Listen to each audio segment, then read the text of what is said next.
I wanted to introduce some ideas from Johann Sebastian Bach's Sarabande from the Cello Suite number 5 in C minor.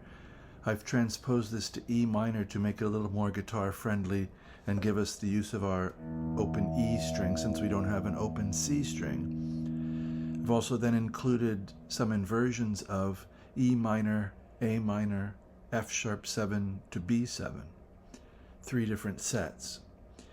So I'd like to walk you through these now. If you're able to share these videos, please do. Leave a comment. I'd like to see what your thoughts are and suggestions for any future videos. So this line of Bach's starts, you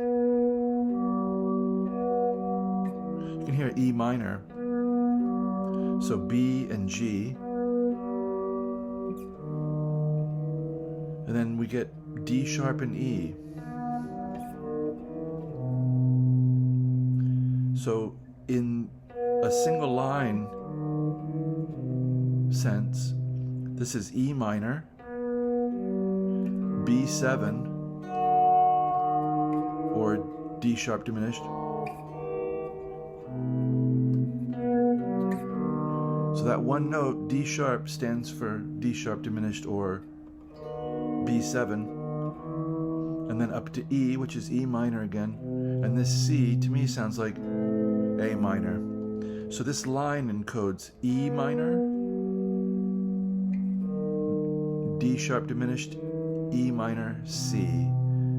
This is one of the secrets of Bach, is that these single notes represent entire harmonies. If you start to hear it that way, the listening experience becomes much fuller, and it's fascinating what happens to your ears as you get into this polyphonic way of hearing. So then we have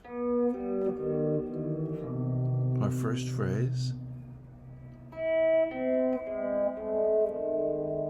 So here we have EC, which I take as A minor, G sharp diminished, A minor, B7. Here's the line. It's a beautiful contour too, if you just think of it as a shape. Down a third, up a half step or a step, down an augmented fourth or flatted fifth. So you hear your B7 there. E minor, D sharp diminished, E minor, A minor, A minor, G sharp diminished, A minor, B7, then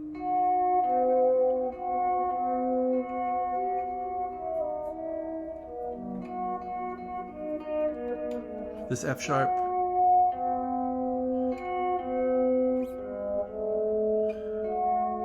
F sharp C, which to me is it's the fifth and the flat 9 of B7. Then we have G sharp approaching A. So the progression's as if it's going,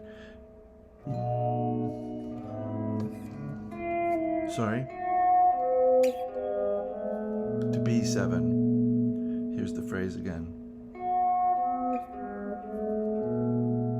So it's B7, flat 7 and root,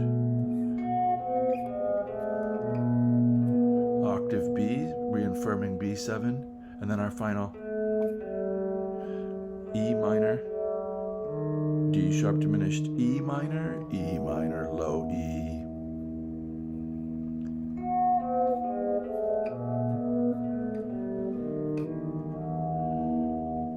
Now these lines, E, G, C, B, F natural, E. It's a lovely line.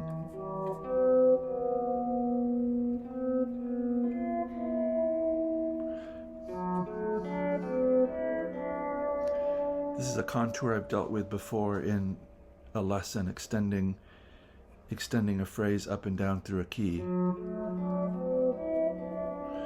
F sharp, A, D, so D chord, kind of D7.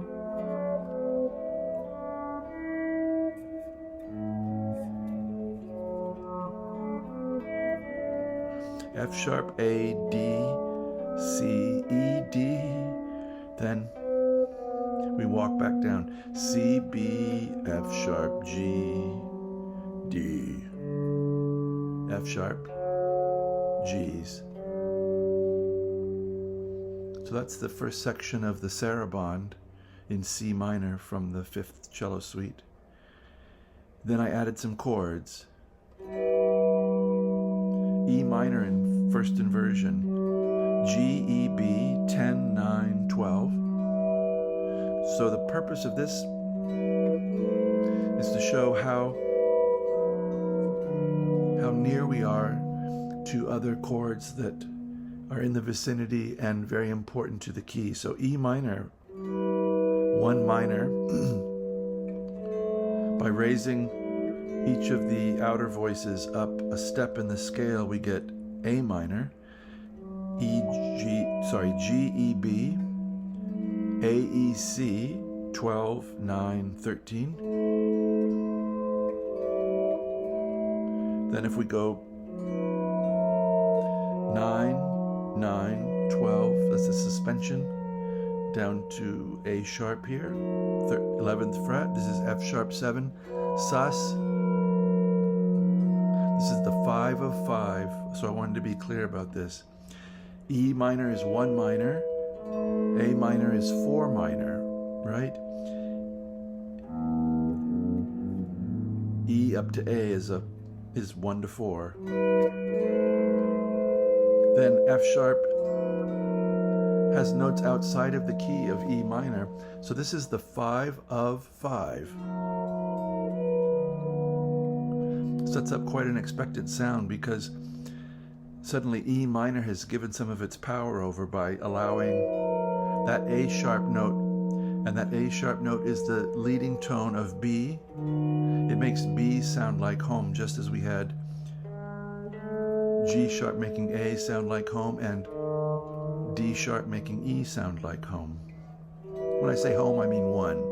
Where the ear hears, we're back to the center.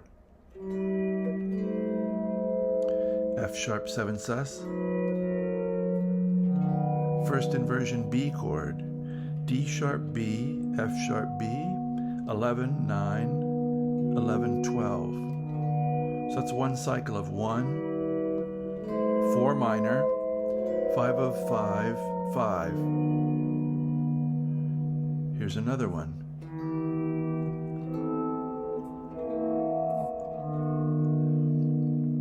I think these spread triads really get at a Bachian kind of a spacing. He didn't ever have voices grouped too close together.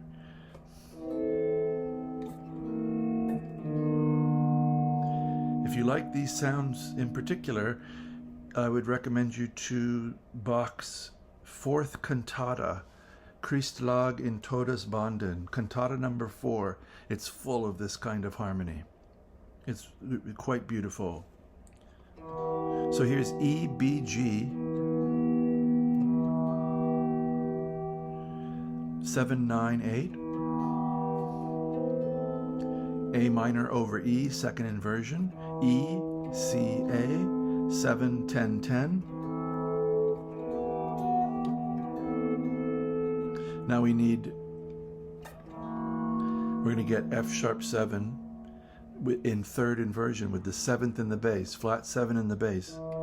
There's F sharp, here's E.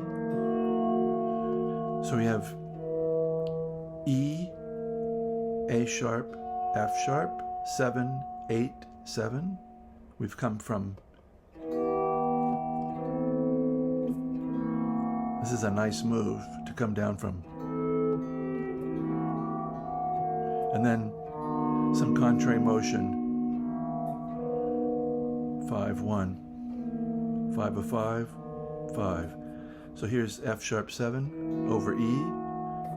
Now first inversion B chord, D, D sharp at the 6th fret, B at the 9th fret, and F sharp at the 7th fret. If you want to put the flat 7, that's at the 7th fret, A. So now we've had and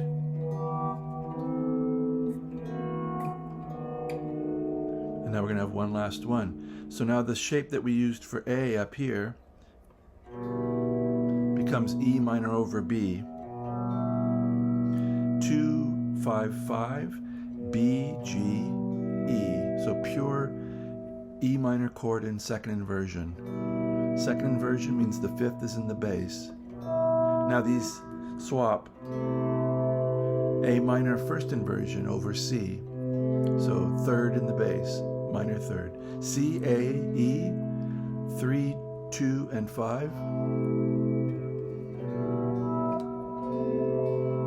E, B, oh sorry, we're going to have F sharp. 5 of 5. C sharp, A sharp, E. You can hear the root down there. 4, 3, 5. Sus. B7 sus. So 2, 2, B and A, with E here at the 5th fret, and drop it down, resolve the suspension. That's B7, B, A, D sharp. We can end here on E minor first inversion. 3, 4, 5, G, B, E.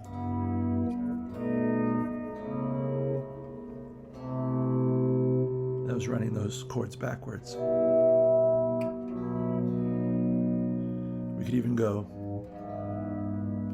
to major if we want.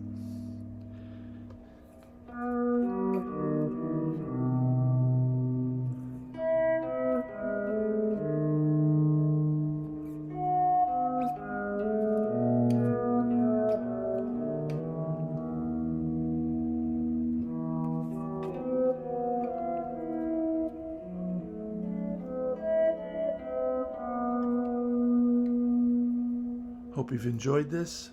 Hope it's opened your ears to something that you really like. I look forward to hearing from you, and I wish you a very good day.